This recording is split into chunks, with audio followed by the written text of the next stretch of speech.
Sang olnya Trinamool Congress rangkat kajian ru jong Dr. Mukul Sangma ubak George Lengdo uzenet Sangma bat ki deki MLA jong TMC na pom Meghalaya rangkat ki pat kini mukmat ki pat ki bentar jong dari India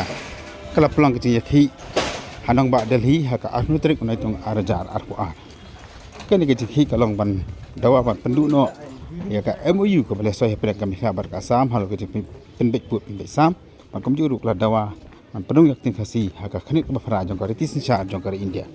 So we are protesting to draw the attention of the government of India to take cognizance of the sentiment of the people of the state of Meghalaya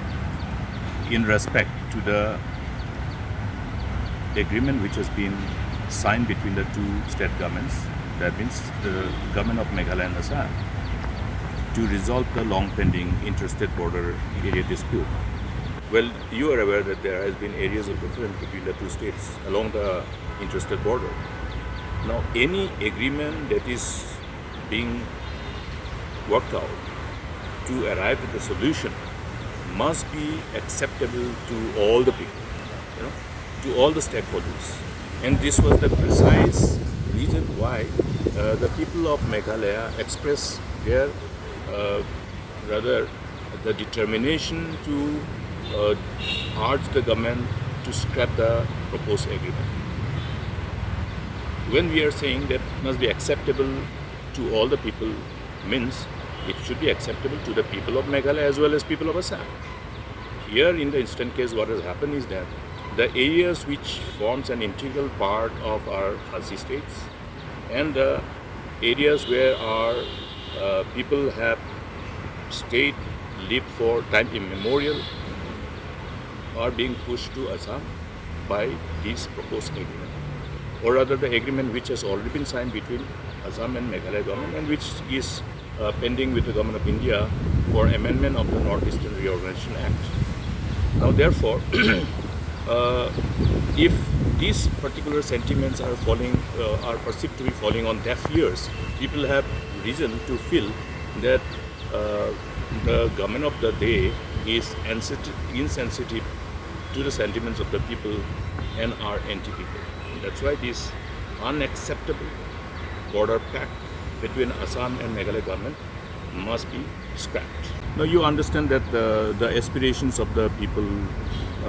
and again the overall vibrant diversity that we have as a nation revolves around the aspirations of our people to preserve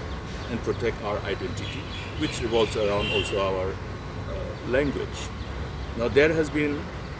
a persistent demand from the people of Meghalaya for inclusion of Garo and Khasi language in 8th schedule of the Constitution of India. Now, having done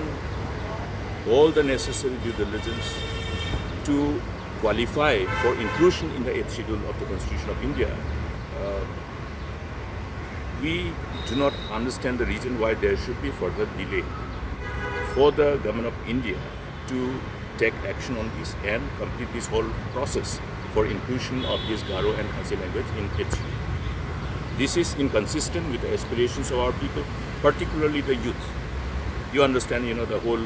the era of this globalization where people are looking at spaces of jobs all across the country, and also when you have the youth who are aspiring to offer themselves to serve the state, to serve the nation. Inclusion of these languages in the 8th schedule provides a space, or rather a platform for level playing ground for the youth.